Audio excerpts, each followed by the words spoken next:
Well, good evening, everyone. I'm Christine Robinson, Mayor of West Grey, and this is the special council meeting regarding the review of our official plan. Today is December 15th, 2020. We have all members of council present at this time, and that does include Councillor Hutchinson, and welcome. Okay, so before we go any further, I do want to address item 1, which is public meeting pursuant to section 26 of the Planning Act. I will go to Clerk Scharbeck at this time, please.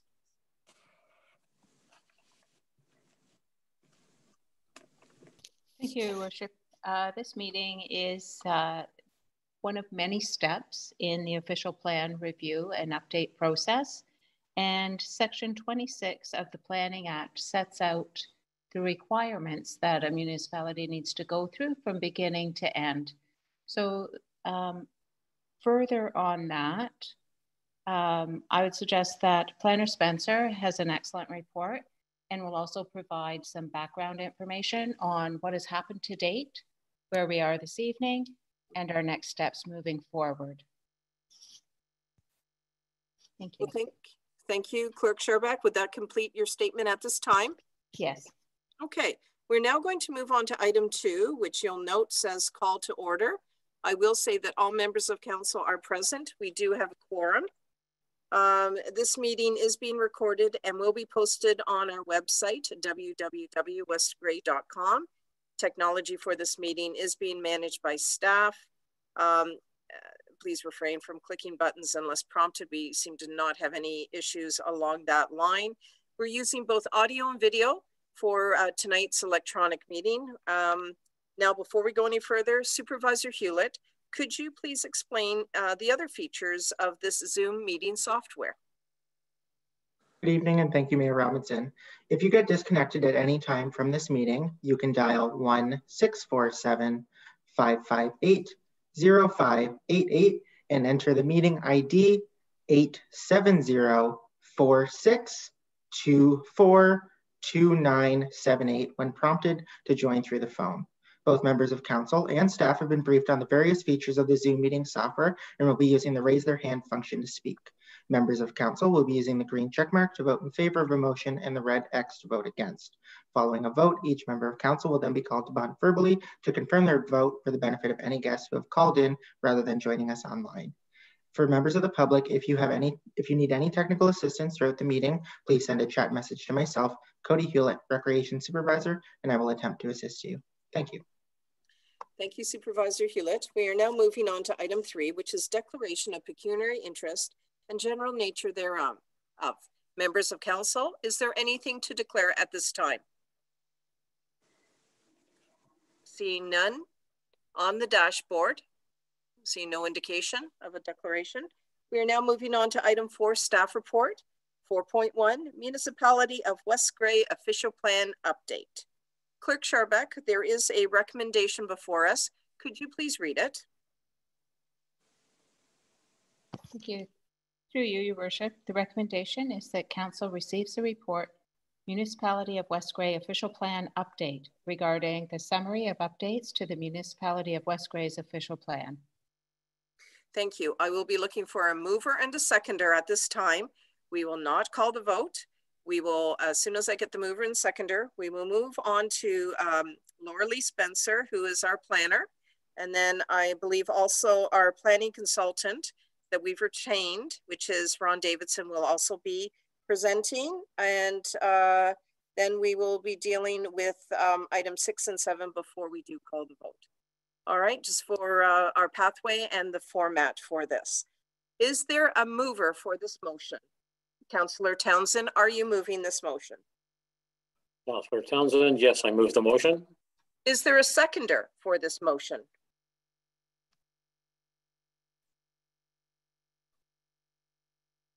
Councillor Hergert, are you seconding this motion? Councillor Hergert, yes. Okay, so Madam Clerk, we will deal with the vote following item 6.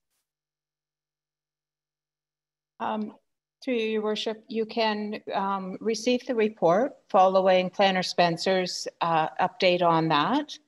and just prior to receiving comments from members of council and members of the public. So it can be voted on here. We're not making any decisions on the plan, just receiving that report. Okay. Okay. So we're all clear on that. Yeah. So we can actually call the vote ahead of the public comment and question period then. Duly moved and seconded, moved by Councillor Townsend, seconded by Councillor Herger. All those in favor, please indicate with a check mark. Those opposed, please indicate with an X mark. Mayor Christine Robinson, I am in favor of this motion. Councillor Townsend. Councillor Townsend, in favor. Councillor Herger. Councillor Herger, yes. Councillor Shea. Councillor Shea, yes. Deputy Mayor Hutchinson. Deputy Mayor Hutchinson, in favor. Councillor Hamilton. Councillor Hamilton, yes. Councillor Hutchinson. Councillor Hutchinson, in favor. That motion did carry. Okay, so we are welcoming the presentation of Laura Lee Spencer, our planner, and also Ron Davidson, our planning consultant. Laura Lee, I'll leave it in your hands with regard to whether you are speaking first or our planning consultant. Please take it away. Thank you, Madam Mayor. Through you, this meeting is being called under Section 26 of the Planning Act, Registered Statute of Ontario 1990 as amended, for the purposes of an official plan review. Section 26(1) of the Act states that if an official plan is in effect in a municipality, the council of the municipality that adopted the official plan shall, in accordance with subsection 1.1, revise the plan as required to ensure that it conforms with provincial plans and does not conflict with them, as the case may be, as regards the matters of provincial interest, and is consistent with provincial policy statements. Section 27(1) of the Act requires the Council of Lower Tier Municipalities to amend their official plan to conform to a plan that comes into effect as the official plan of the Upper Tier Municipality. Section 27(4) states that in the event of a conflict between the official plan of an Upper Tier Municipality and the official plan of a Lower Tier Municipality, the plan of the Upper Tier Municipality prevails. The official plan for West Grey applies only to the settlement areas of Durham and Neustadt. There have been a variety of policy changes that the official plan needs to be vetted against for conformity, namely the 2020 PPS, effective May 1st of this year, Bill 108, More Homes, More Choices, effective 2019, and the County of Grey official plan, effective June 7th, 2019. The purpose of this meeting is to introduce the policy changes to date. No decision will be made on the official plan as part of this meeting, and the meeting will serve as an opportunity for council and the public to comment on the document and request clarification or considerations to be made to the draft plan. From a process perspective, the information received as part of this meeting will be evaluated and incorporated into the draft plan based on its merit. Once comments have been reviewed and the document is altered for the purposes of circulation to commenting agencies, the draft plan will be circulated for further review and revised in accordance with that review. This is tentatively aimed for circulation in the month of January 2021. The Planning Act requires a 30-day notice period for official plans prior to a statutory special meeting of council. Comments will continue to be welcomed and considered during this time and as part of the special meeting. Following the special meeting, there'll be a further open house and official public meeting where council may choose to adopt the draft plan and forward the document to County Council to be ratified. This is anticipated at this time to occur on February 16th or March 2nd during council, depending on the extent of any comments provided from council, the public, and commenting agencies. Comments will continue to be accepted through the process until the formal document is provided to council for final consideration. Now I'll call on my friend, Planner Davidson, to provide some history as to the document itself and where the review has stemmed from. Yes, good evening. So the official plan update is something that's been discussed or had been discussed for quite a while. When Laura Lee took over for me last year as the planner for West Grey, I was asked to stay on to help out in this regard and to help with a new zoning bylaw as well. To be quite frank, the current official plan in my mind is in pretty good shape. But it is almost 9 years old. And the Planning Act requires a new official plan to be reviewed no later than 10 years after its approval, and then every 5 years after that. They call it the 5-year review. So given that the official plan is 9 years old, and again, we're supposed to look at it no later than 10 years after its initial adoption, it definitely is time to review the official plan. From a planning perspective, I guess a lot has changed since its adoption in 2012. The new official plan for the County of Grey came into effect last year. And earlier this year, the new provincial policy statement came into effect. So we have to make sure that our local official plan and our zoning bylaw conform with the upper tier official plan, as you heard Laura state. And it has to be consistent with the provincial policy statement. There's also other things that have changed as well in the last 9 years. And I think the one that comes to mind is the housing market. Seems like we've got a lot of demand for smaller houses. There's certainly a lot of people want to have, a townhouse or maybe a smaller lot. And of course, we have documents that allow for this. And there's also an increased demand for things such as a second dwelling unit on the property, either in the form of a separate house or an apartment. So things have changed, not only policy-wise, but market-wise as well. So as council's aware, we're also working on a brand new zoning bylaw. Now, I said the official plan was in decent shape, and the current zoning bylaw, it's really not anymore. It was approved a long time ago, 2006, and that is a long time ago for zoning bylaws. We have updated it many times through what we call housekeeping amendments, but it's really time to put that zoning bylaw out to pasture, if you will, and adopt a new one. But what we can't do is approve a new zoning bylaw until we have an up-to-date official plan. There are, in some cases, we need to see the policies in the official plan changed before we can actually approve the zoning bylaw. And the zoning bylaw has been worked on, and it's progressing nicely, but we really have to get through the official plan process first. So we're not proposing to reinvent the wheel through this official plan update process. We are not suggesting a new official plan. It's an update. What we're looking at here are things in the official plan that need to be fixed. You want to say that? And that's what we're proposing to do. But this isn't really the time or the place to start establishing working groups or ratepayers groups. That's something you might consider when you're adopting a new official plan. But I don't want to say we're doing a down and dirty official plan update. But this is not supposed to be a huge undertaking, and there are a number of changes that need to be made, and they will be made. But again, we're not reinventing the wheel. So we're hoping this can be moved along in a timely fashion. As Laura Lee said, when we're done with this, we being council and staff, after council adopts it, it goes to the county for their approval. That's all I have to say for now. Thanks. Well, thank you very much. So now we are going to go on to item number 5, which is comments from members of council. Are there any members of council? I'm looking to the dashboard for hands up, if that is the case. Starting with Councillor Townsend. Thank you, Madam Mayor. It's Councillor Townsend talking. The first thing I'd like to start with is process. And I know a few of us are wondering why this wouldn't have come to council before we go through this public meeting process. So if either the director or Mr. Davidson could explain that, I would really appreciate that. Thank you. Well, I can certainly take all right, Mr. Davidson, then please go ahead. Yeah, so this is where you start. The Planning Act requires us to have what's called a special meeting of council.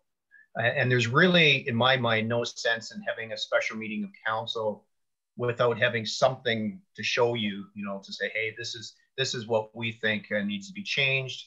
It's a starting point. Maybe you have stuff to add. It's certainly nothing's cast in stone. It's an opportunity for the first opportunity for ratepayers to get involved.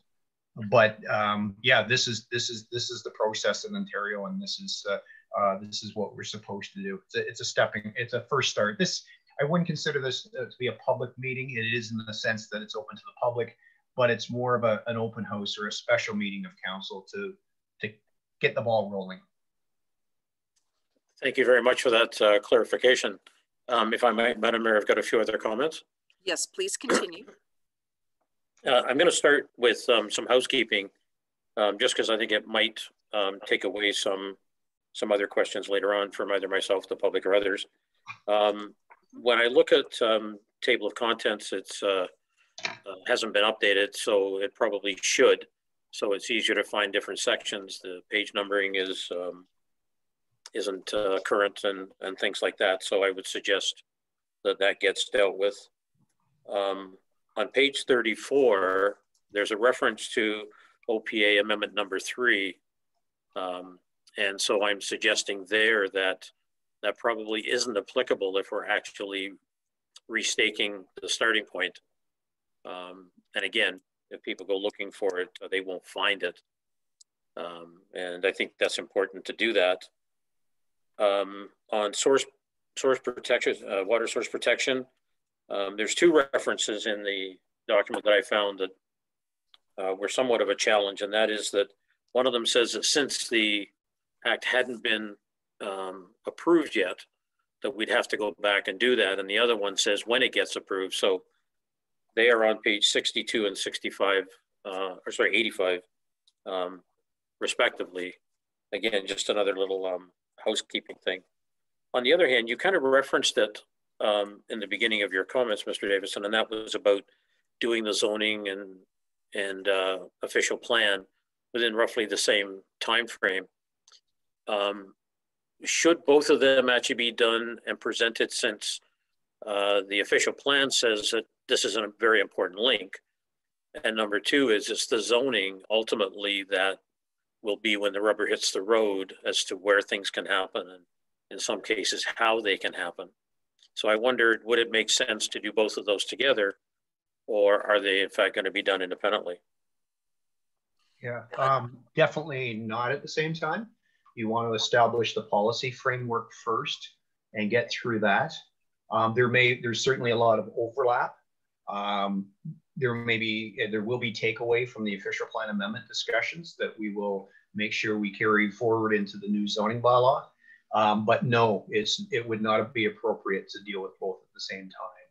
Having said that, though, the zoning bylaw, the new one, and it's not just so everybody understands that's listening at home, it's not just for Durham and Neustadt like the official plan is, but it's for the entire municipality of West Grey.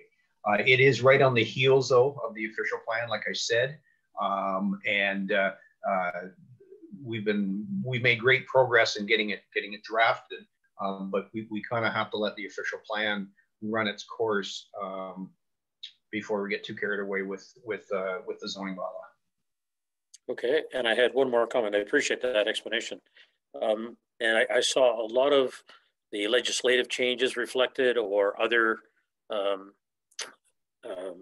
sort of updates, if you will, that we've seen over the last couple of years mentioned or been presented from the province, but I didn't see any reference to small homes. Is that something that is somewhere in there but not really stated as small homes? Planner Davidson? Yeah, and Laura Lee, you can jump in here if you like. I can't recall if that was in there, if there's there is, like 100% sure that in the new zoning bylaw that will be discussed. Like floor size is a dwelling size is an issue that is dealt with in the zoning bylaw. It probably doesn't need to be mentioned in the official plan. It could be if it's not and council wishes it to be in the official plan, we can likely make some very broad statement that talks about housing size getting smaller, and that needs to be reflected in the zoning bylaw. But it's definitely a provision. It's a regulation. It's something that you deal with in the zoning bylaw. And it definitely will be dealt with, because like I said, we've been working on the zoning bylaw, and I know there's going to be significant changes with regard to housing. And one of those significant changes is certainly the minimum floor area for detached dwellings. So Councillor Townsend, Yep. I do know that, thank you for your question and your comments. I do know that Planner Spencer is recording the comments, the overall comments from our members of council and our citizens. So this is information that can be brought forward at a subsequent meeting. So I would suggest that that be put on the comment list. You brought that forward. It is something that this council has discussed before. We are hearing from Planner Davidson that would be also addressed through a zoning bylaw. So I'm just suggesting that can be one of the comments. Is there anything further, Councillor? No, I'll stop there and allow some other people to chat. Thank you. Councillor Shea. Thank you, Mayor. I likewise have some questions about procedure, but I'd like to start by saying that I'm well pleased by what I have seen in the plan. There are a number of progressive initiatives, and one question I am going to ask to have explained later, and I will leave this with planning staff to consider, is Mr. Davidson indicated that this plan was a response to changes in the county plan and the provincial policy statement. I wonder how much of this plan is in response to West Grey Council's shifting or new priorities. That was cited in the reason for this meeting. So I would just like to have those enumerated in some way later on in this meeting. But for my question right now, which was about process, I heard Ms. Spencer indicate at the beginning that, Clerk Scharbeck, that one of you, I forget which one, sorry, that there will be further circulations, comments will continue to be received, and that there will be at least one further meeting. And one of my questions is, will there be another meeting like this one where members of the public and council can comment, and that those comments will be taken into consideration in a future draft? Okay, Councillor, I'm going to go to Planner Spencer, but as you know, we also had a resolution this afternoon dealing with this matter as well. So first with Planner Spencer, and then over to Clerk Scharbeck, please. Planner Spencer. Thank you, and through you, Madam Mayor. Yes, there will be at least 2 more meetings of this nature. The first being a special meeting of council, and it will be a very similar format to this one. The second will be an open house, which can occur on the same day as council may choose to consider adoption of the official plan in its draft form to be forwarded to the county. So in essence, there could be as many as 3 more meetings following this one that would give members of the public the opportunity to comment. Thank you for that. Now, Clerk Scharbeck, there was a direct motion that was passed this afternoon at council. I wonder if you could just comment on that. Through you, Worship. I don't have that direct motion with me right now. I can check my emails here. I think Planner Spencer has set out the options for future meetings very well. Let me just look for that motion.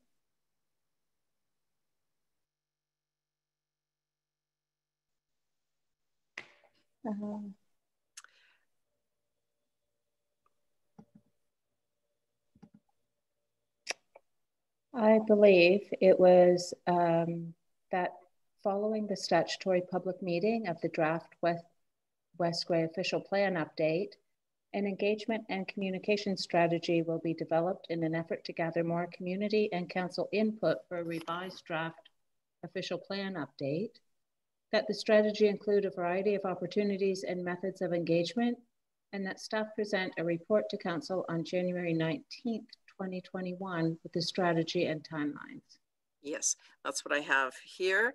So Councillor Shea, I'm hoping that is enough information to address your question. That addresses that question. Thank you. I'm glad to see that we're all on the same page. Thank you. I noted that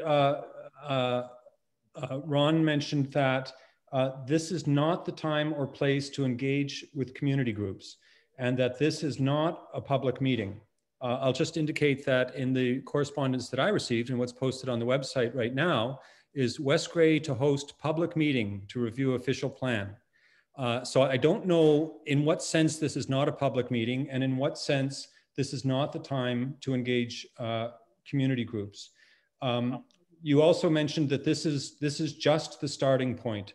And I would suggest that the starting point was about a year ago when we asked you to work on this project and move forward with developing this draft official plan.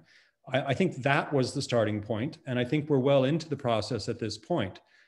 So to Councillor Townsend's query about why council could not be kept abreast of developments to that draft official plan before a public meeting, I don't quite get the whole idea that the starting point is somehow relevant.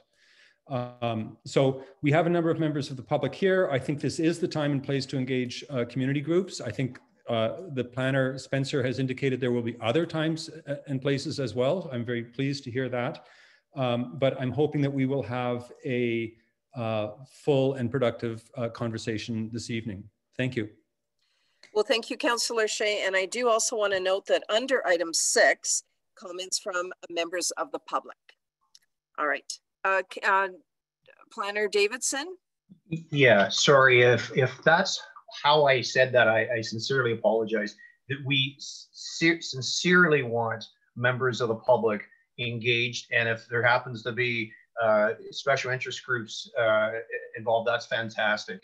My point was, and I guess I didn't make it very clearly, and I sincerely apologize, Councillor Shea, was that you quite often when you have a new official plan, you may have quite often you may have workshops where you have special groups come in, and you do breakout committees, and you have flip charts and all that kind of fun stuff. And my point was certainly, oh yeah, we want public participation. Definitely want public participation, but I don't think we're going to go to the trouble of having, again, special evenings where we're going to sit around in tables and like I said, come up with, use flip charts and markers and that kind of stuff, and come up with goals and objectives for the community. So again, I apologize if that came out wrong. When I said it wasn't the public meeting, when I think of a public meeting under the Planning Act, I think of the one that council has to hold before they approve the official plan, or in this case, the official plan amendment. That's what most planners consider to be the formal public meeting, and I'll use air quotes there. So yeah, so that just to be clear, this is a meeting of the general public, but the real public meeting that's required on the Planning Act for before you adopt a council or before council adopts the official plan comes towards the end of the process. Okay, then. And I guess just one last thing. Yes. Yeah, this project was initiated, or we were asked to initiate it. Yes, certainly about a year ago, and it's been worked on. But again, in my mind, we've done the right thing. We didn't want to come to council with a half of a suggestion or half of a suggested official plan amendment. Instead, we worked on this. It would have been presented to you quite a while ago, my understanding. But with COVID, I think we were hoping to actually do this face to face. I prefer certainly holding council meetings when it comes to or meetings when it comes to new documents like an official plan update or a new zoning bylaw. I'm old-fashioned, I guess, but I like the idea of sitting around a council chambers and not doing it this way. So I think that's why this was delayed for a few months. If there's a thought there that this has been delayed, and if that's the case, I apologize for that as well. Okay, then I do notice that Planner Spencer has her hand up, and then I will go to Councillor Hutchinson. First, Planner Spencer.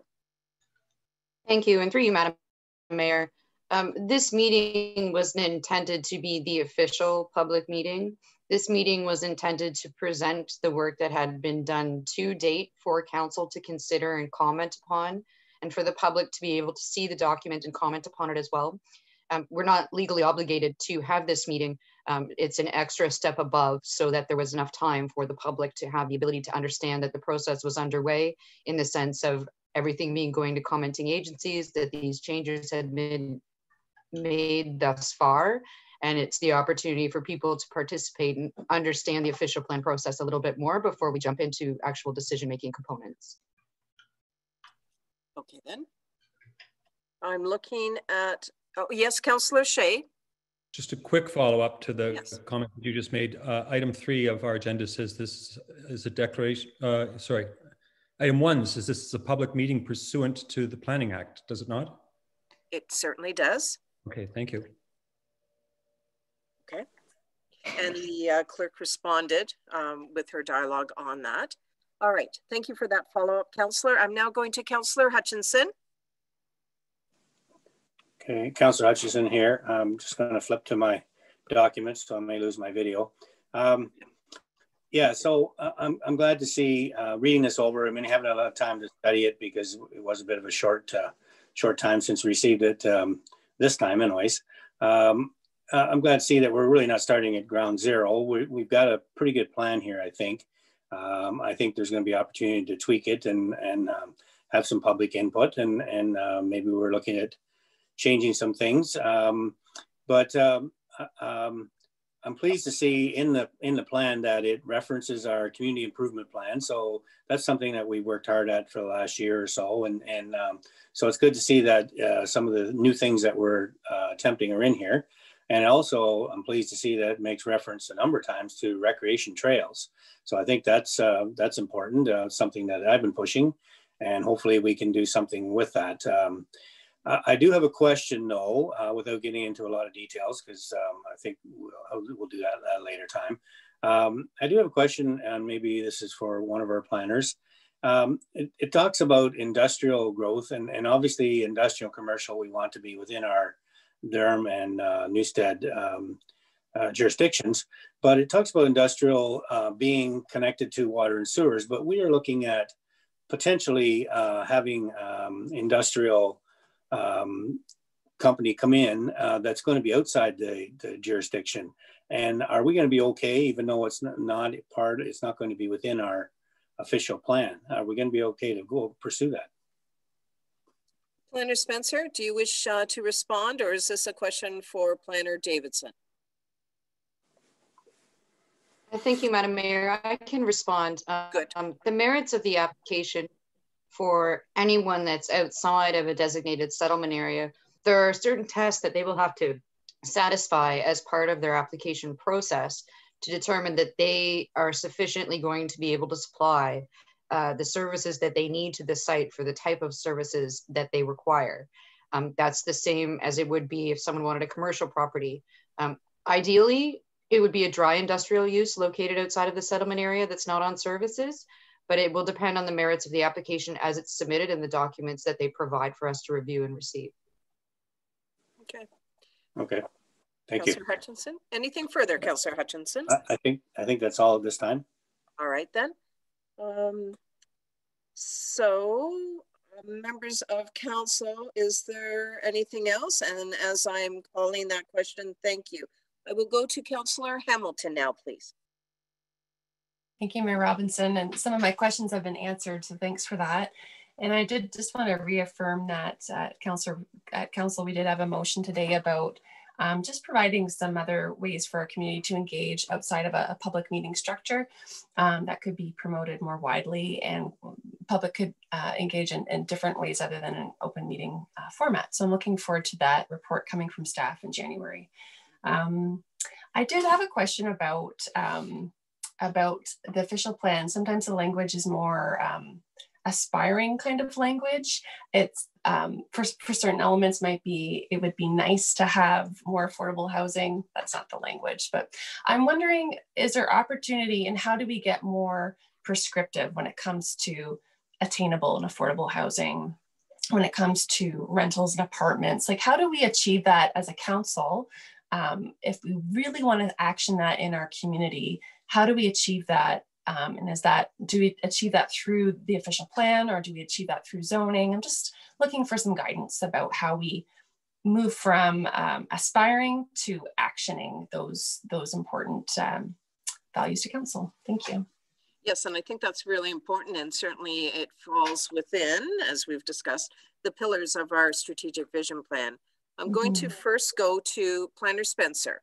Could you provide a comment on that? And I know that that's being recorded as a comment anyway on the overall listing that we are creating here. Thank you, and through you, Madam Mayor. The official plan is the overall overarching policy document. The implementing document, which you could term the action plan, really comes through the zoning bylaw. So those are the direct provisions that permit those types of uses and promote them in certain areas.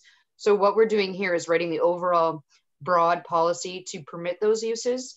And then what happens at the implementation stage comes right through the zoning bylaw to kind of tie those two together.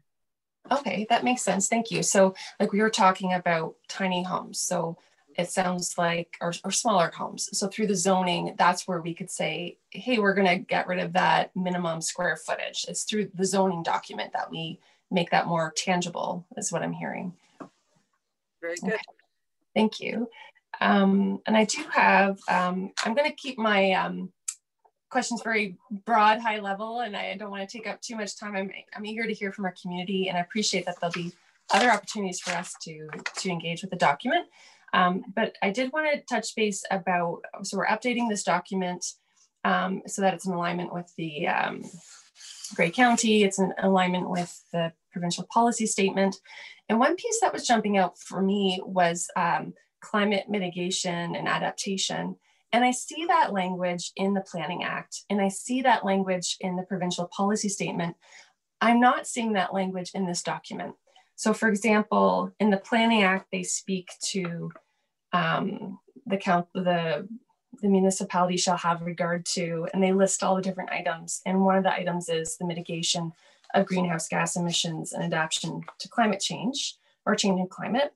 And then in the provincial policy statement, there's lots of language that I thought we could update and integrate into our official plan, such as promoting development land use patterns that conserve biodiversity, preparing for the regional and local impacts of a changing climate.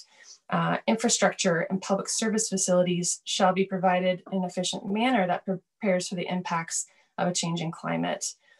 Planning authorities should promote green infrastructure to complement infrastructure. Sewage, water, stormwater prepares for the impacts of changing climate. I'll stop there, but it is throughout the whole provincial policy statement from 2020. So I'm wondering why that language hasn't been included in our update, and where there's opportunity to include that. So I direct that back to our planners, and I look forward to their comment. Planner Spencer, are you able to comment now? I know that you're recording it for additional information moving forward, but is there a comment that you wish to make now, Planner Spencer? Thank you, through you, Madam Mayor. That's a very good point, Councillor Hamilton. And we can review the document to ensure that verbiage is in there to make sure that the policy supports it. But again, the more detailed components would come at the zoning bylaw stage. But I do appreciate your comment, and it's been noted. So we'll make sure that we review to make sure that verbiage is included further. Thank you. I appreciate that. And so I could see it throughout, interacting throughout many elements of the official plan. But I also think it could be its own bucket, its own theme, its own goal. And I like the environment and energy conservation. It could have a whole dedicated section, but I'll just leave that there. And thanks for this time to comment. Thank you, Mayor Robinson. Thank you. Now I do note that Councillor Townsend has his hand up, but I am just going to ask: are there any first-time commenters, speakers from council that wish to be addressed now? All right, Councillor Townsend, please. Thank you. I just have a few more items that I'd like to raise at, again, a general level. There is on in section C5, page 18, there's a healthy development checklist that I believe has been introduced. And there's also a reference to health impact assessment. And I'm wondering what impact that will have on developers, either from an effort, cost, et cetera, perspective, and maybe a little more information on sort of how that's going to be introduced and feedback that we can get from the developers. Okay. Where I'm applying this is, these are comments to be brought forward, Councillor? For sure, for Okay. sure. Is there anything further? Yes, there is. Okay. There's also a requirement within the plan for having a 20-year supply at all times of available land for development and growth. And I don't see anything that implies a process for ensuring that, or to make sure that that happens. The plan itself is, according to the plan itself, it tells you that it's got a 20-year life maximum on the plan. So I'm assuming that the theory is that we could either start with that supply or we'd have to move forward. But there's nothing to indicate, one, how you ensure it's there, two, how it's monitored and what to do if you discover you don't. And I'm not sure if that's within this plan or elsewhere. And so that's why I was seeking that clarification. Again, it can be answered now or at a later date. So Planner Davidson. Yes, yeah, that's a very good question, because it might be one of those things where it's so obvious that we forgot to, it's not in the document. That's the whole idea of an official plan, and obviously, is to make sure that you do have a 20-year supply of your various types of land uses. And now the PPS tells us with regard to industrial, I think it's 25 years, or it might be more than that. So what happens is, like when we did this official plan back in 2012, we really rolled up our sleeves and sort of started from scratch. And we took a look at the growth plan from the county, and the county does a great job in keeping on top of what they call the growth management strategy. And on that note, I see Senior Planner Scott Taylor is on the line. If there's ever any questions in that regard that you care to bring Scott into the mix to answer, I'm sure he could. So in 2012, we did take a long look at what are our needs for commercial, residential, industrial, recreational, and we set out to make sure that we had enough land for that. We did not have enough residential land in 2012, and we actually expanded the urban boundaries of Durham to the north. There have been discussions regarding the idea of whether or not we need to expand. I know I spoke with Mr. Taylor about this several months ago, and I think we both felt that Durham or Neustadt, really nothing has really been occurring in Neustadt in any great regard, unfortunately, for the last several years. But in Durham, we're starting to see a little bit of growth. But until such time as we start seeing more houses, like it's great we're creating lots, but until such time as we see a lot of those lots consumed with houses, there's not going to be a demand for any additional residential land to expand our boundaries. I would think, though, with a couple of nice subdivisions we have on the go in Durham, that the next time we update the official plan, I'm just speculating here, but there will be a need to expand our boundaries in some direction in Durham to accommodate that. So yes, it's all being looked at. It has been looked at, but maybe specific policies, or maybe it's not articulated very well in the document itself as to how we got to this point. I wonder if we could just, at this point, I do recognize that Senior Planner for Grey County is here, and I wonder, Planner Taylor, did you want to make any comment with regard to growth management, or any comment with regard to our official plan review? Sure. Thanks, Mayor Robinson, through you, and thank you to Council and Laura Lee and Ron in this regard for all the work that's gone into A, organizing tonight, and B, the draft document that you have before you. Ron is correct. So the county from time to time updates a document that's called our growth management strategy. And we're actually just in the process of updating it now. And we hope to have a draft version to share with West Grey and our other municipalities very soon. And this document is very important because it helps us determine what our needs are for growth at the residential, industrial, commercial, and institutional levels. The key to this update will be the changes that were made to the provincial policy statement in the year 2020 now allow us to plan for a 25-year growth horizon. So whereas your previous West Grey official plan, and I believe even at this draft version, speak to a 20-year horizon, once the county updates our growth management strategy and our county official plan in that regard, you will be able to look 25 years down the road. Mr. Davidson is correct, though, that the idea is that you want to stay ahead of growth and make sure you have that supply available to you, so that you know, as some developments are in their final stages, you have others that are maybe just in their early stages, and you constantly have that refreshed supply available to the municipality and the developers. And then just ensuring that you have the right mix of commercial and industrial and residential lands and everything else. So certainly that's the comments I have at this stage. We'd be looking for West Grey staff and council's feedback on this growth management strategy once we have it in draft form. And then we hope to be able to give you a final version early in the new year, such that you can then incorporate the findings into your own official plan review in this regard. Wonderful, and thank you for those comments, Planner Taylor. Councillor Townsend. I just have two other comments. The first one is, again, a housekeeping issue. It has to do with appendices in the document. They're referenced in the table of contents. There's one referenced in the document itself, which is C, and there's none attached. So I get a suspicion that maybe they're no longer applicable, but I'll leave that for you to decide. And then on page 18, where the healthy development checklist first got introduced, there's a reference on requirements or suggestions, and it's in point D says, including cycling infrastructure such as bike lanes. It goes on, but it never mentions sidewalks. I know that they could be required, but I also believe that they would allow for safe walking within the area, and perhaps they should also be listed there.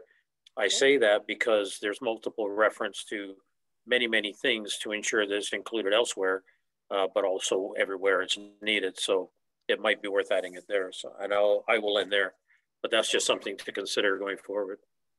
Yes, it'll be, it is so noted. Thank you. I am looking at the dashboard to see if there's any member of council that wishes to speak under item number 5. Councillor Hamilton. Oh, thank you, Mayor Robinson. Real quick, I just thought I'd pass along to our planner that I've got an info sheet from the ministry about planning for climate change. So if I could share that with her, and it could be perhaps incorporated into comments. I'll just share one little piece about from the document. It says, municipal official plans are the primary vehicle for articulating a community's sustainable vision and overall planning policy direction. Municipalities may incorporate climate change policies into their official plans to identify specific actions to be taken to achieve climate change objectives. And then it's a great document. It lists some very specific tools and techniques. So I will be sure to share that with your planner. And thank you very much. Thank you. Councillor Hergert. Yes, thank you. I was curious if we might have some comment either from Mr. Davidson or Ms. Spencer about the type of official plan amendments that we have seen at West Grey Council over the last 2 or 3 years. And I almost wonder if we get too prescriptive in our official plan, if that then triggers that we have more official plan amendments and therefore landowners having to pay more to get their, you know, whatever their objectives are on their own property. Would they then have to pay additional because we as council would need to look at those? Well, as committee, actually. Planner Spencer.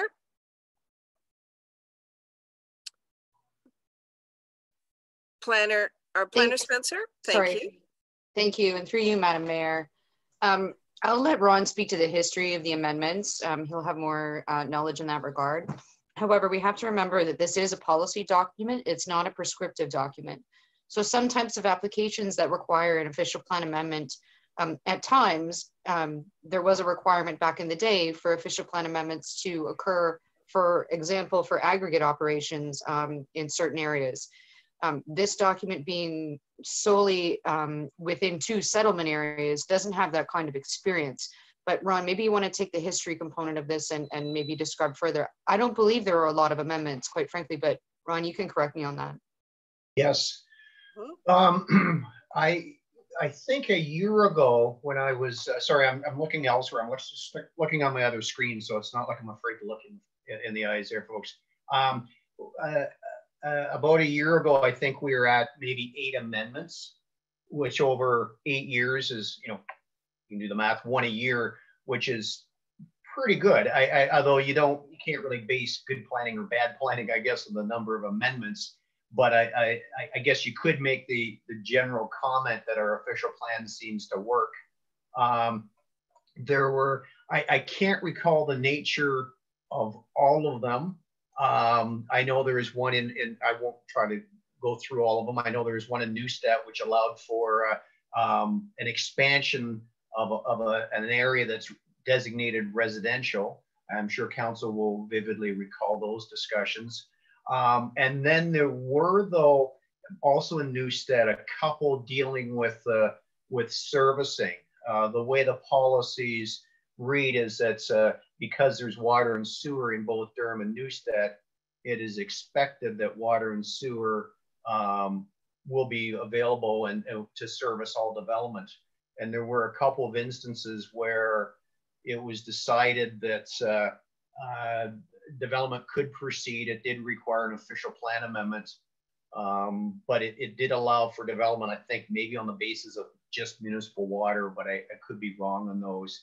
I think another one might have been intended to facilitate, I think, some type of residential development in the south end of Durham, and that's it. So yeah, there have been a few, not a lot, but yeah, I don't think you're ever going to write an official plan, nor do I think you want to, that would simply never expect there to be an official plan amendment. That might imply that your plan's too loosey-goosey and probably not really, that's probably not really a good thing. Thank you, Herger. Yeah, thanks for the history on the nature of those very few, actually, official plan amendments. I guess I was getting a little more specific on what Councillor Hamilton had mentioned about climate and so on. And I'm just curious, if we wrote in very specific official planned policy, would individuals then have to come for an official plan amendment if it doesn't suit, right? With regard to climate change, is that what we're talking about? Very specifically in this situation, yeah. Yeah. Okay.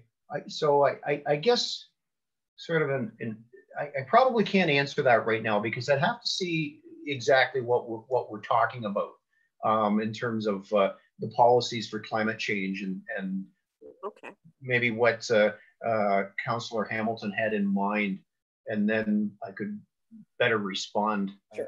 I guess. But like you heard Laura Lee say though, like that's duly noted, and we will take a very close look at what Councillor Hamilton is going to present to us, and if there's a opportunity or opportunities to present or to put those words in the document, and like she's suggesting maybe a special section for it, then we'll do that. Great. Okay, Councillor Herger, anything further? I do want to also echo some comments that were made before. How does this relate to Council's strategic plans, our strategic endeavors that we've noted as priorities? Planner Spencer. Thank you, and through you, Madam Mayor. Councillor Herger, you bring up a good point, and I think that could be part of a preamble to outline those strategic points and visions for the municipality as part of the, going through the beginning of the plan and outlining those documents. Ron and I will have to take a further review to ensure that those are highlighted throughout the document. So it's a good point, and it's duly noted. So I appreciate that. Thank you. Thank you very much to both of our staff and our contract there. Thank you very much. Okay, Councillor Hamilton, Councillor Shea, and then Councillor Hutchinson. Councillor Hamilton. Excuse me, Mayor Robinson. I'm okay. Thank you. Thank you as well. Councillor Hutchinson. Oh, wait a minute. Councillor Shea, pardon me. Thank you, Mayor Robinson.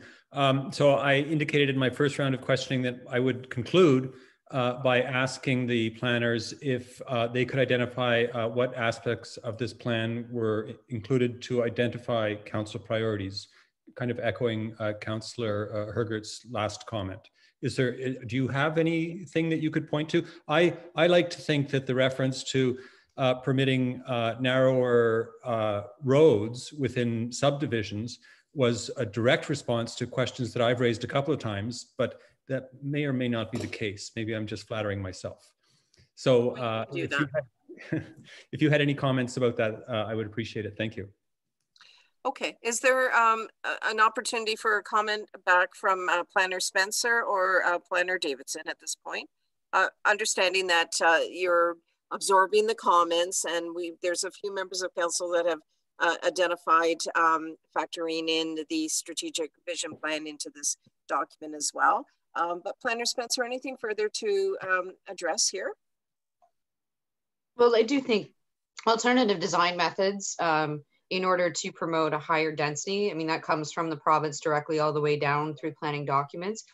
We can take a harder look at those provisions those policies to ensure that they're in line with the visions of council in terms of promoting more development within an existing settlement area boundary. So, to go forward, Ron and I will take a look at that and, respond back with some changes to the document that support that a little bit stronger and more language throughout the document. Planner Davidson, and then I'll go back to Councillor Shea.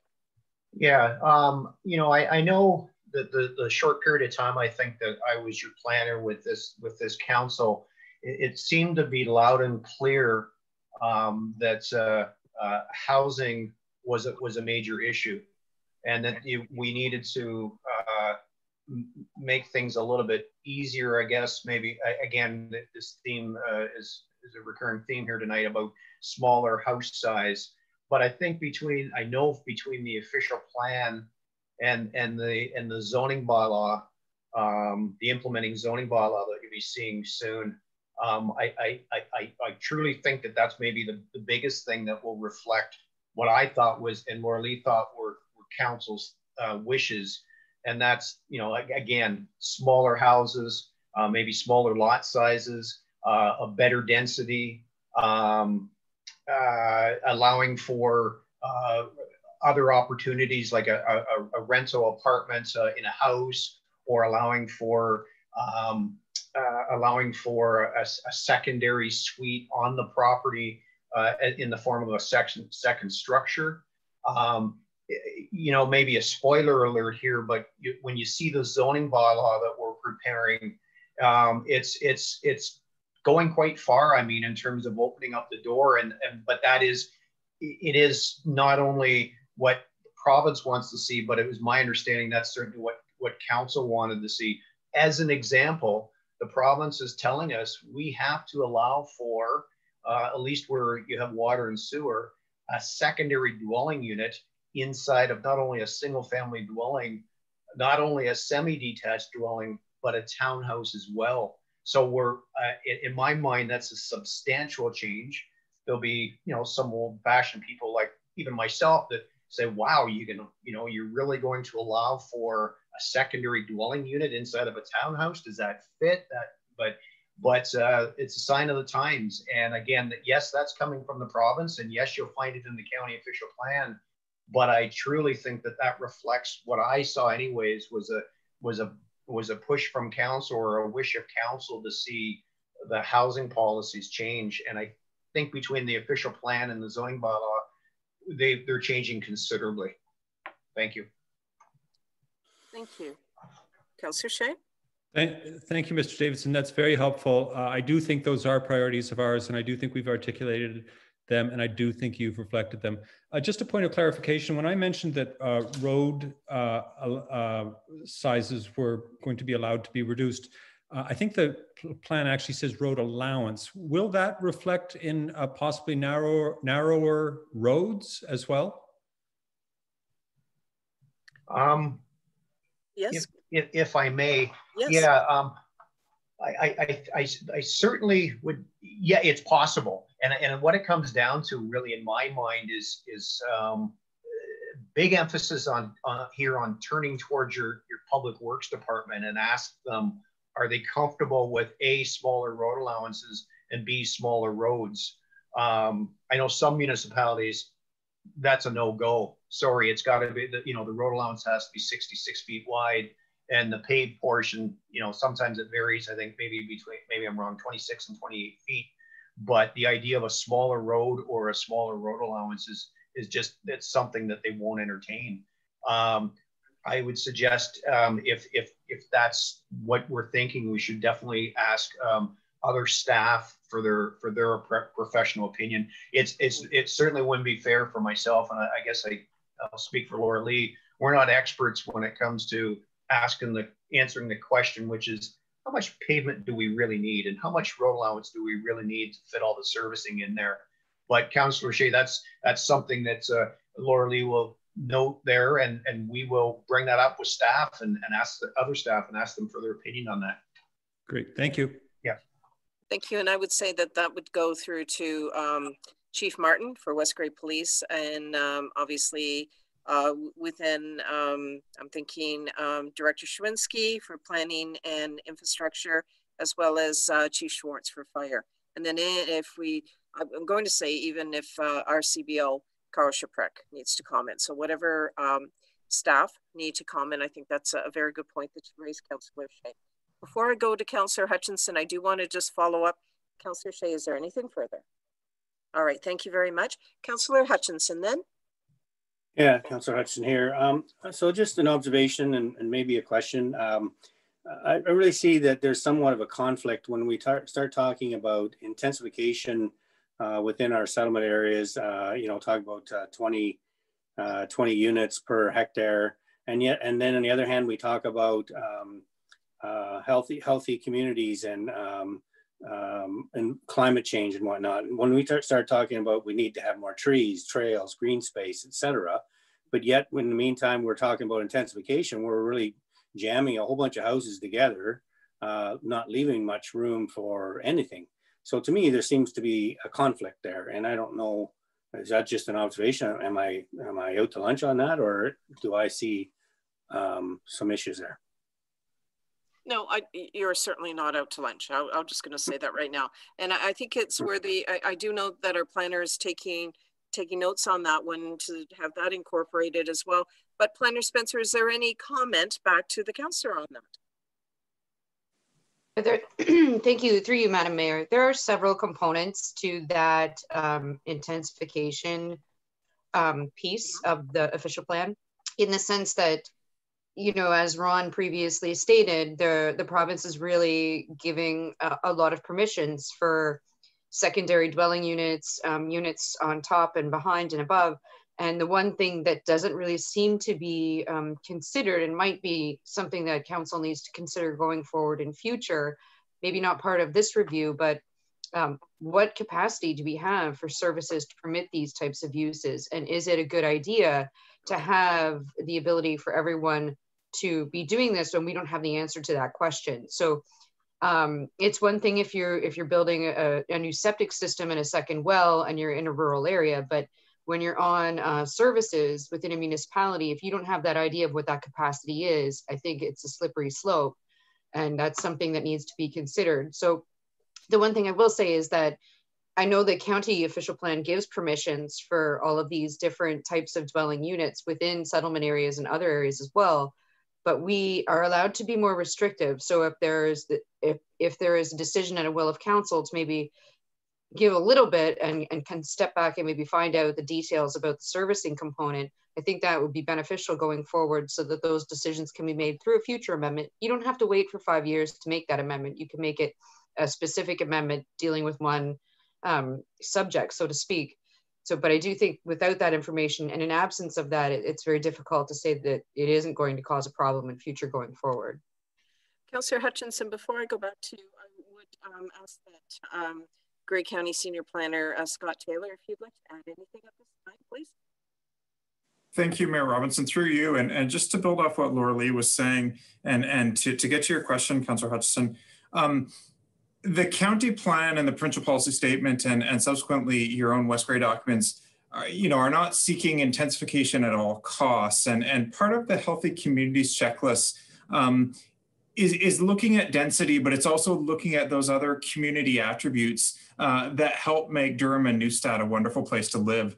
And one of the thoughts are, if we use our residential lands more efficiently, then we can still have plenty of space left over for things like parkland or things like natural areas. So maybe you're retaining more trees overall because the lands that you are building upon are at a slightly higher density. But we really want to work together with the planners and the engineers and municipal councils to look at what that vision looks like for West Grey and what those density policies look like. And then what other attributes you need, like the sidewalks and the bike lanes and the natural areas and schools and all those other attributes that make people want to live in Durham and Neustadt. So it's a great point you raise. But from my perspective, I see the two as working together rather than being sort of mutually exclusive in that sense. Okay. Thank you very much. Councillor Hutchinson, anything further? No, that's good for me. Thank you. Well, thank you as well. Members of council, I'm just looking on the dashboard to see if there is any other member of council that wishes to speak. If not, I would like to move on then, thank you, to item number 6. If I may. Yeah, oh yes, please, Planner Davidson. Yeah, just to go on to answer or help answer Councillor Hutchinson's comment and just elaborate a little bit with regard to what Scott had just said. Just as a reminder, if you're interested in greening up these dense neighborhoods, when you're looking at a plan of subdivision, and I'm sure you all know this, you do have the opportunity to take parkland to the tune of 5% of the overall size of the property and turn it into open space, be it a treat area or actually putting swing sets in or whatever you want to do. Now you also have the option of taking cash in lieu of parkland, equivalent to 5%.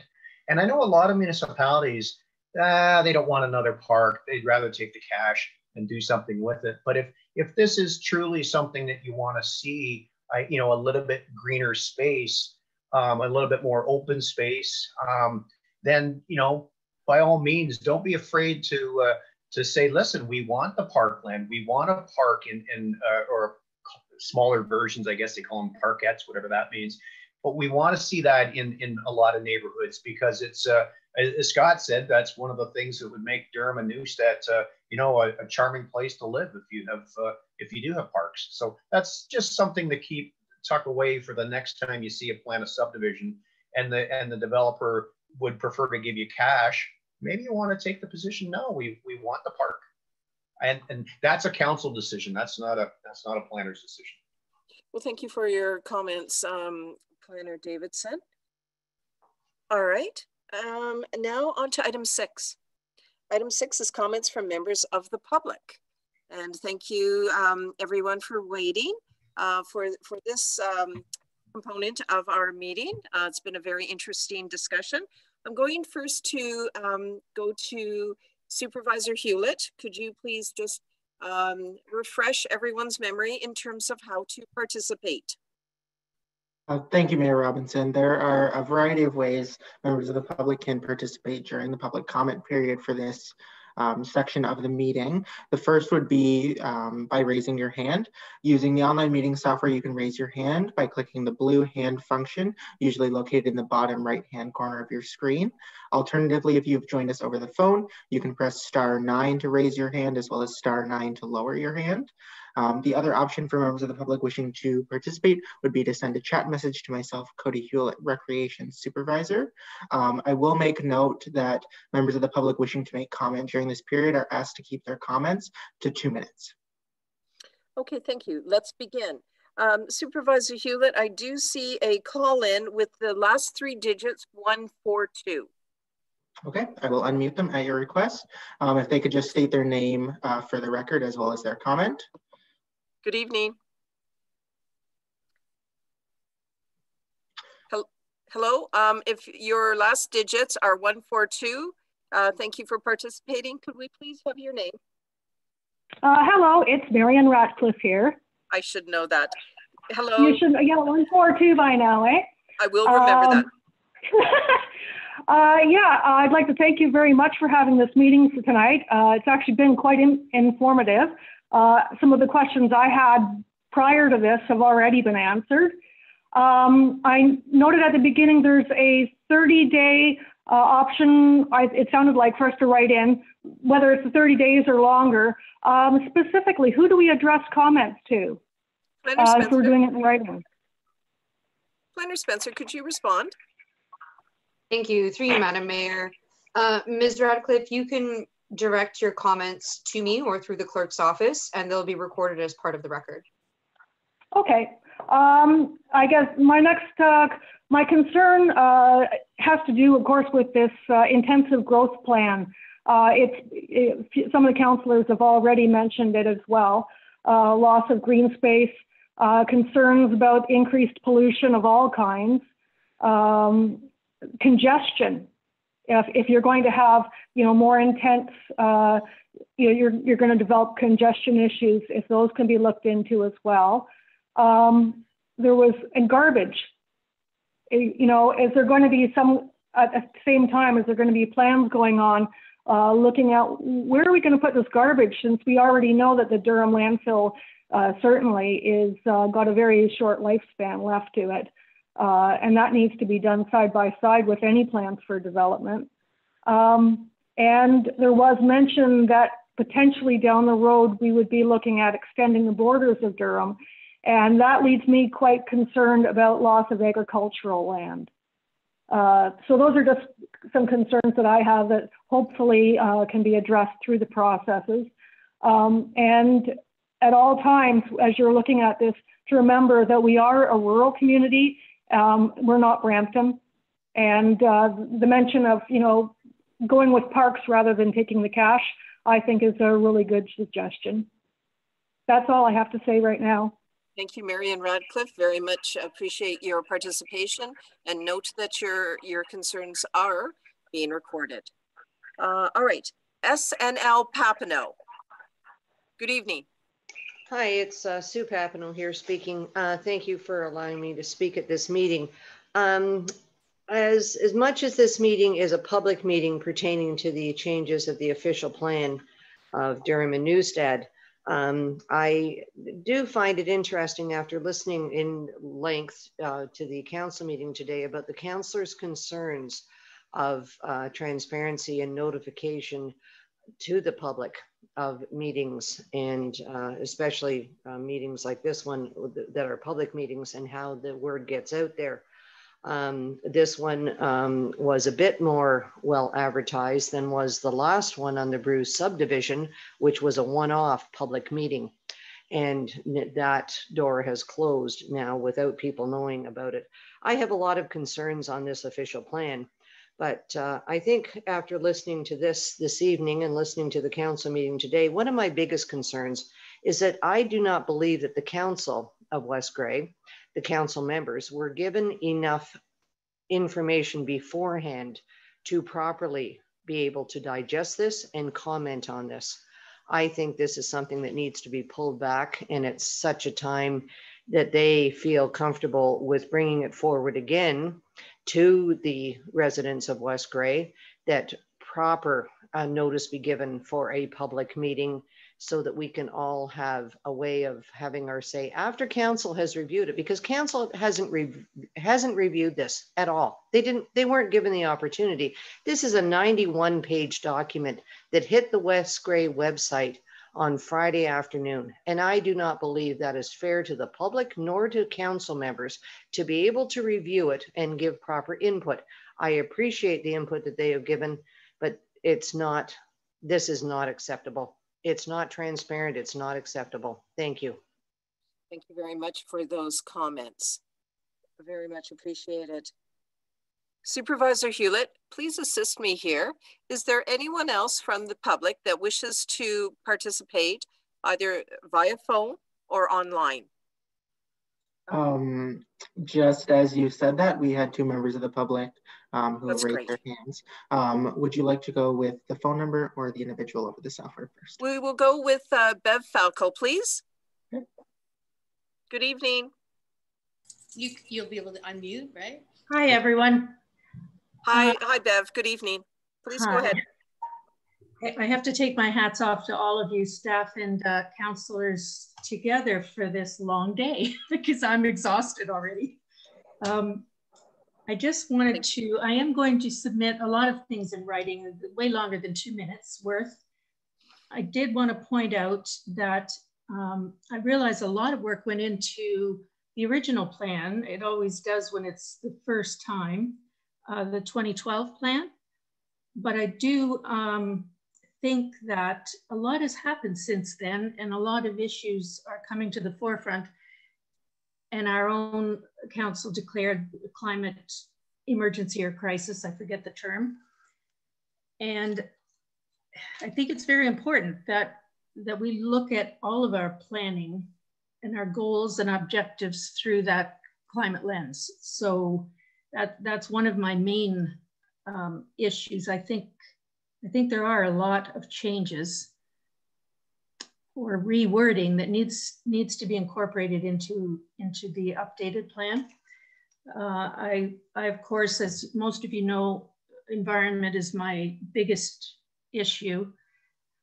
And the last thing, just as a general overall comment about building, I noticed in some of the sections that we want to protect and enhance the character. I think that's in C222 of Durham and Newstead. And all I can say is to bring an urban style subdivision into our area and plunk it in a field, to me, just does not protect and enhance the character of these towns. And I would love to see them stay rural and keep the ambiance that we have. And I'll leave it there. I will put more in writing. Yes, please. But those are my general views and concerns. Thank you very much. Well, thank you very much, Bev, and we look forward to reading your submission as we would with any member of the public that wishes to submit comments. Supervisor Hewlett, I do see a last 3 digits on the dashboard as 256. Could you please assist me here? Yes, absolutely. To the caller who has phoned in with the last 3 digits being 256, you may be receiving an audio prompt. Just to unmute yourself. You are live if you can state your name and comment for the record. Good evening. Good evening. This is Mary Lou Pepper calling, and I have just one question. I've enjoyed the meeting and I'm learning a lot. I wonder why Ayton is not included in a place where people can build homes, because there are a lot of young people who want to come back and who want to live in their hometown. And is it because of the sewer and the water hookups, or what's the problem? Because I know when Ayton was designed way back in the 1800s, they set aside, I think, 600 acres for the village or for the town. And I just wondered what's happening with people who want to come back and build, if it's possible. Thank you for the question, and I'm going to obviously permit that. Planner Spencer, would you like to address that? It's a good question. Thank you, through you, Madam Mayor. This plan is related to the 2 primary settlement areas in West Grey. Ayton is considered to be a secondary settlement area, and you are correct with respect to the fact that it does not have services, and that it's what precludes it from being a primary settlement area. We know Ayton's a very attractive place that people want to go to, but they have to be able to support the services that are desired for development to occur there. Provided they can provide the services and satisfy that component, development can occur. It's when there's the evidence to show that services can be supported is lacking. That's where the issue becomes with development. Thank you. So by services, you mean water and sewer, or they can't dig wells or have septic systems? That's not allowed anymore? Planner Spencer, if you could just respond a little Through more. you, Madam Mayor, if I may, it's not that they're not allowed. The province, through their provincial policy statements, dictate a hierarchy of services. Number one being full services, sewer and water. Number two being partial services, and the third being private services. Ideally, if there was a position in a way that Ayton could be a fully serviced area, it would be a primary settlement area. It's not that septic and wells aren't allowed. It's just not as environmentally friendly as having full services for a community that is looking to develop significantly. Thank you. Thank you for that. Planner Davidson, I note that you've got your hand up. A supplementary to this, please. Yes, and very quickly, yes, Laura Lee's absolutely right. The province and the county promote most of the development, let's use that term, into the fully serviced areas of Durham and Newstead. But yeah, that does not prohibit or suggest that development cannot proceed in these other areas. There's a lot more work to be done. I mean, in terms of demonstrating that the site's suitable for development. But if somebody had a proposal and went through all the studies and could demonstrate that the soil conditions are suitable for either what we'd call a communal septic system or individual septic systems, and can demonstrate through a hydrogeological assessment that that the site you can draw water out of the ground and not run everybody else's wells dry, yeah, development is quite possible. The lot sizes would be a lot bigger. You won't have to worry about intensification or anything like that. You might find that the lots would be 1 acre in size, but yeah, I don't want the caller there to think that Ayton is left out. They're not. And development can take place in Ayton. Thank you, Planner Davidson. We will now move on then to Nikki May. Supervisor Hewlett, could you please assist me with this? Hello, Nikki May. Good evening. Good evening, Madam Mayor. It's been a pleasure listening to the meeting. It sounds like the councilors and the staff have done a lot of hard work in the time they've been given, and I appreciate all of that work. I just wanted to make one single comment, and that is the focus I took when I looked at the plan, the draft plan, was the environment section, and I was disappointed to see how small it was. And so I did a little research of surrounding plans, and I really would like to refer the planners to the Owen Sound official plan as an example of what we could be doing here in West Grey to think about the natural surroundings that we are nestled in, as we used to say. We're nestled in nature, and we could be embedded in a beautiful green infrastructure here in Durham and also Neustadt, if thought was put into how that planning could be done with care. That's really all I have to say for now. Thank you. Well, Nikki, thank you very much for sharing that resource. It is appreciated. All right, I'm not seeing anyone else on the dashboard. Supervisor Hewlett, could you confirm that there is nobody else on the dashboard at this time? But I believe you had a chat comment. Yes, you are correct. There's nobody else on the dashboard. However, I did receive a comment from Jenny Parsons that she would like to speak, so I can unmute her at your request. Yes, please.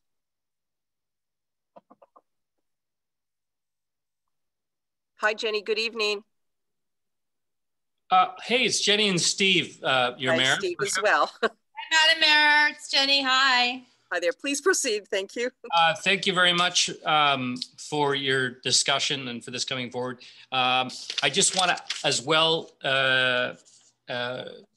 reiterate what Sue P said in terms of the timing of the issue. I'm a huge proponent of Mr. Dave Meslin, and I will actually send right now for everyone a little link to his wonderful book called Tear Down that has to do with transparency in municipal politics. And I think it would be a fantastic read for those who haven't been able to read through that. And just say, yeah, to have a little more time for both counselors and public in something like this would be fantastic. I just want to have one comment in terms of Mr. Davidson saying that, this isn't a time to go back to the community in full to look at goals and objectives for this planning document. But if we're looking at this document lasting 20 and perhaps, as Mr. Taylor suggested, 25 years, that maybe some more community involvement at this time might be prudent. And I would also throw out to council that in terms of looking at county coming down to the municipal level of growth management strategy, again, putting through the lens on what is growth mean to West Grey, of what that term means, and where does something like a happiness index fit into growth, fit into strategic planning, and fit into this kind of planning document. And which leads to what kind of community do we actually want to build? Do you actually want to envision 20 to 25 years down? Are we being, by putting lots of green and climate stuff into a planning document, are you being green if you become a community that is only servicing people who are driving and using fossil fuels to go to work 2.5 hours away from your community? I mean, not to say that those people don't need a place to live. We become, with land prices and housing prices going nuts. I understand it, but all of a sudden it becomes a race to the bottom Walmart approach to communities and housing. And we end up all hurting the environment more. So how can West Grey be a leader in a planning document like this, so that rather than a car community, there's some self-sufficiency in a planning document such as this that might actually lead from a municipal level to the county level. In the other direction, yeah.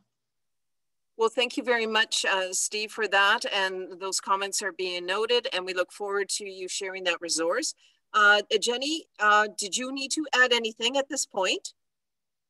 Just that you all are just so inspiring and so great, and I just think you're wonderful, and I'm cheered and warmed to the heart to see you all talking about the world at large, and the health of our environment, even at this level, is really so reassuring. Thank you all. Well, thank you very much for your comments as well, Jenny. All right, now moving on, Supervisor Hewlett, I do see Dorla Epler would like to speak.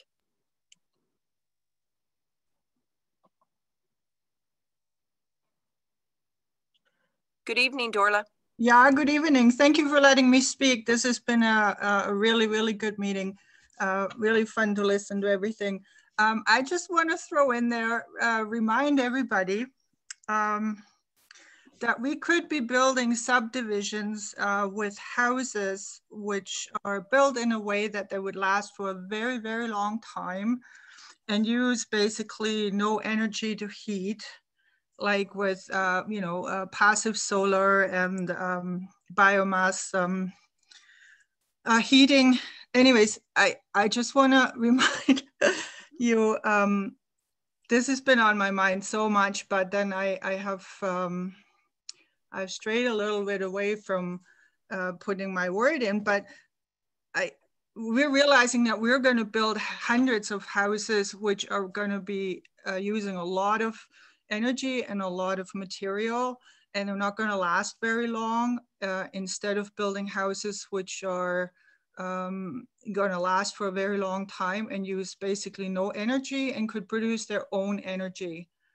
So this is the difference between a really sustainable way of building and an absolute energy sucking amazing projects that are going to really damage our future. So I just want to throw that in there and remind everybody that there are a lot of solutions now to build amazing houses which will need very little energy and produce their own energy.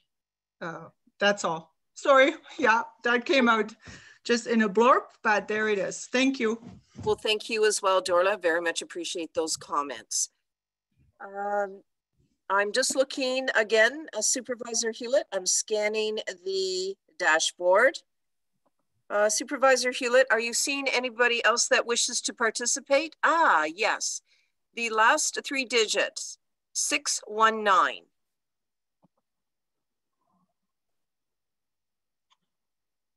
The caller with the last 3 digits, 619, you may be receiving an audio prompt to unmute yourself. It looks like you are live. If you could just state your name and your comment for the record. Good evening. Good evening. This is Carolyn Banjovic speaking. Oh, hello, Carolyn. Hello. I would, and thank you, Madam Mayor, for having this meeting open to the public. I would like to thank all the councillors and all my fellow concerned citizens who have already spoken. I have been pressing that *9, *9, but I guess it just wasn't until the last time that it registered me. But anyway, I'm glad to hear that there are more people than just me who lives in the adjacent property to this proposed Bruce subdivision who seem to be concerned about the environmental impact and effect on our climate that will end up resulting from this sprawling subdivision that they plan on putting in. And I sincerely hope that the members of the council, when they're voting on this, take that into consideration. I don't think there's been a single, public comment yet that is gung-ho behind this. I have an actual question. It relates to the West Grey zoning bylaw amendment, file number Z06.2020, that was referred to in the notice that I received in the mail a couple of weeks ago about this proposed subdivision.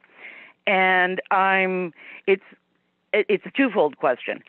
One, why is it that when I got this letter a month or so ago about this, and the first public meeting that few people knew about, that it didn't actually spell out in this letter that what the bylaw zoning amendment is to make the lots even smaller, to allow for even more of these smaller, teeny houses. I do understand the whole point of the allowing for more people to have smaller places that they could perhaps rent. But at the same time, you're trying to fit even more houses on this little bit of a property here than the over 205 that they're planning so far. Okay. And Carolyn, yes. Pardon me for interruption. I do want to let you know this is dealing with our official plan for I know. 2 settlement areas for Durham and Neustadt. I just want to if there was a need for refocus rather than just dealing with the one subdivision. Just wanted that clarity that you knew.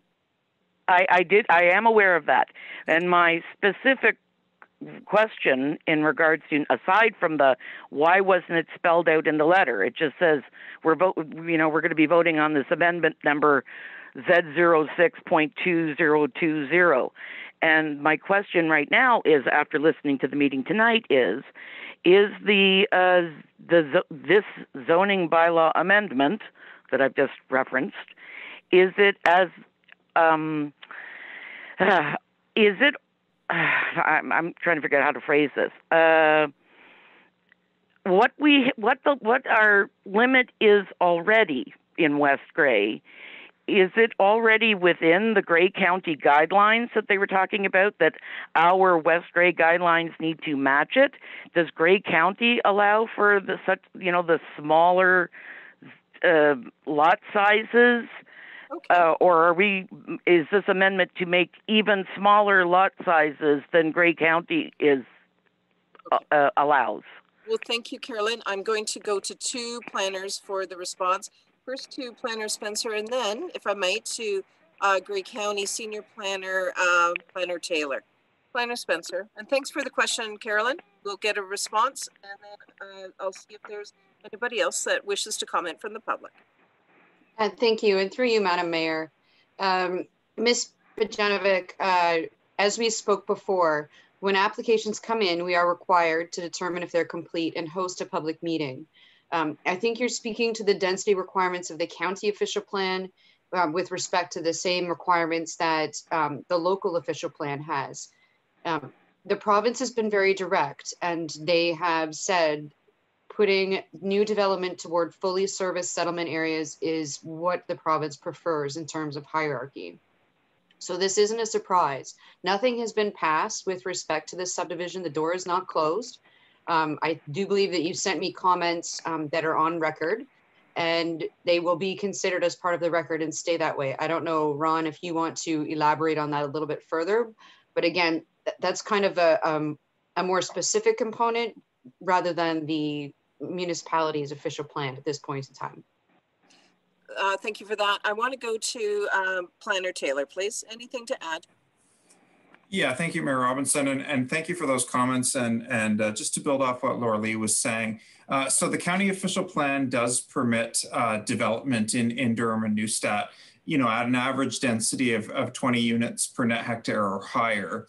And so that's a broad permission, if you like. That can be, we can say that's at 10,000 feet. And then it's actually the zoning bylaw, and in this case, the zoning bylaw amendment that you've asked about, that would take that down to, say, a 1,000-foot level. And so the official plan gives broad permissions to say you can have density at that level. And then the zoning bylaw would look at it on a more site-specific scale to say, okay, well, if the official plan is permitting this, what do we need in terms of a minimum lot area? What do we need in terms of a minimum lot frontage? Or what do we need in terms of setbacks?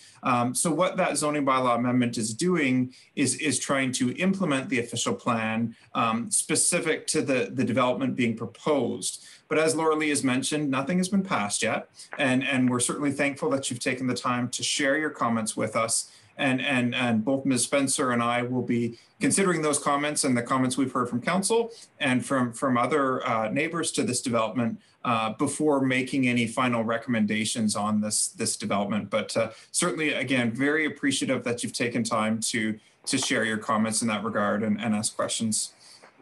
Thank you. And now I'm wondering, Supervisor Hewlett, is there anybody else that wishes to partake in the comment period? Supervisor Hewlett, I'm also scanning the dashboard. I am not seeing anyone. Are you seeing anyone? You are correct. At this time, I am not seeing any members of the public wishing to comment, nor have I received any further chats. Oh, that's what I was going to ask you. So no emails or no further chats at this point? Correct. Okay, thank you very much. So I see that we've completed the comment for members of the public section. I do see there's a few members of council that have their hand up. I will get to them, but Planner Spencer, I wonder if you could be prepared for a wrap up with respect to next steps. And I'm wondering if along with those next steps, you have some dates and times in mind. I'm just putting that to you at this point. Okay, so one moment, please. Councillor Shea. Thank you. I just wanted to inquire, I believe there's a document that shows the changes that have been made to this draft official plan compared to the previous one. And if there is such a document, could that be circulated to council? Thank you. Yes, and that's a very good point. Planner Spencer, do you have a document that identifies all the changes within a comprehensive review that is presented this evening. Yes, thank you. Through you, Madam Mayor. We do have that document. We're going to take into consideration the comments that have been made this evening, and we'll further alter the document and share the track changes with you. And that would be a document that would be available to the public. That is correct. I'll have to speak with the clerk with respect Certainly. to accessibility components, but yes, there's no reason why the public can't have a copy of the document. Thank you for that. All right. Councillor Shea, was there anything else before I move on to Councillor Townsend? No, thank you. Thank you. Councillor Townsend then. Yes, thank you, Madam Mayor. Again, it has to do with next steps. Okay. I heard a few councillors say that given the short time frame that they may not have got through it as adequately as they would have liked. And obviously we've run out of time here. So the question is, when we get a next step feedback from Lurley, I'm wondering whether or not we could also find out when the next opportunity would be to create or feedback after that additional and more complete review. I will go to Planner Spencer, and then I also remind members of council of the resolution that was passed this afternoon as well, dealing with communication, outward communication. I'm just going to summarize it that way rather quickly. Planner Spencer, to Councillor Townsend question, but also next steps by way of a wrap up, please. Yes, no problem. Thank you, Madam Mayor. The purpose of this meeting was to introduce the policy changes that have been contemplated and considered to date.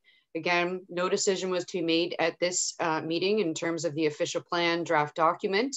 And this meeting was intended for council and the public to comment on the document and request clarification or considerations to be made to the draft plan. From a process perspective, the information received as part of this meeting and any written comments that will be provided will be evaluated and incorporated into the draft plan based on their merit. On receipt of those comments, we're hoping to alter the document for the purposes of circulating it to commenting agencies. We're intending to do that in January. The Act does require a 30-day notice period for official plans prior to a statutory special meeting of council. At this point in time, we're aiming for February 16th or March 2nd. This will be dependent upon the extent of any comments that are received from council, the public, and commenting agencies.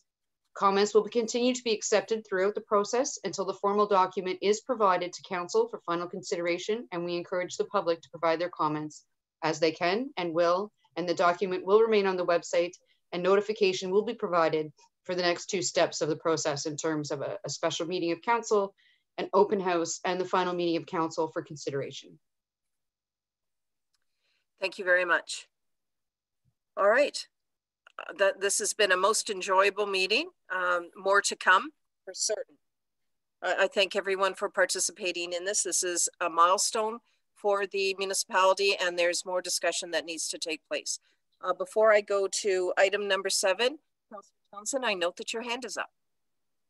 Yes, I just wanted to follow up a little bit on what the manager Spencer said, and that was about the time frame. Is there a date by which comments this first round should be delivered? Meaning, in order to meet these other dates, I'm sure you want to have some reasonable time to allow comments, but there also should be a cutoff point, I'm assuming. Planner Spencer. Thank you, and through you, Madam Mayor.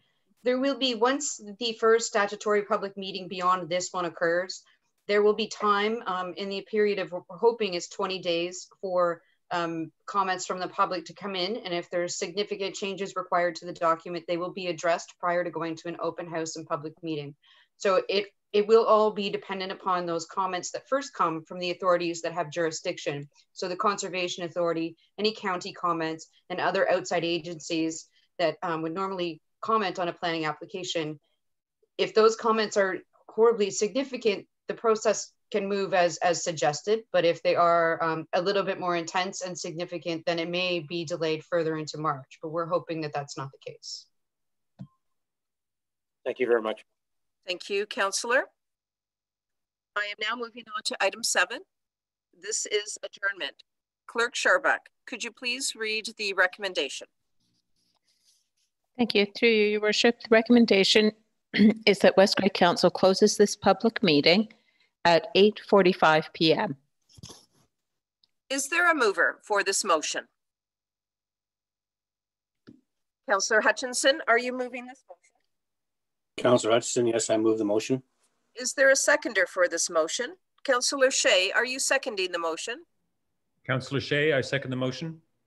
All those in favor, please indicate with a check mark. Those opposed, please indicate with an X mark. Mayor Christine Robinson, I am in favor of this motion. Councillor Hutchinson. Yes, point of order there, Mayor. When you turn to your left, you lose your volume on your mic. Thank you, I appreciate that. All right. So I think you asked me to vote, did you not? Yes, and thank you for that point of order. So I did say we are voting on the motion to adjourn. I did vote in favor of it, and now I'm asking you to state your name and how you are voting. Councillor Hutchinson, in favor. Councillor Hamilton. Councillor Hamilton, yes. Deputy Mayor Hutchinson. Deputy Mayor Hutchinson, in favor. Councillor Shea. Councillor Shea, yes. Councillor Hergert. Councillor Hergert, yes. Councillor Townsend. Councillor Townsend, in favor. The motion does carry. We do stand adjourned for this evening on this item. Thank you one and all for your participation. It is greatly appreciated. Good night all. Okay.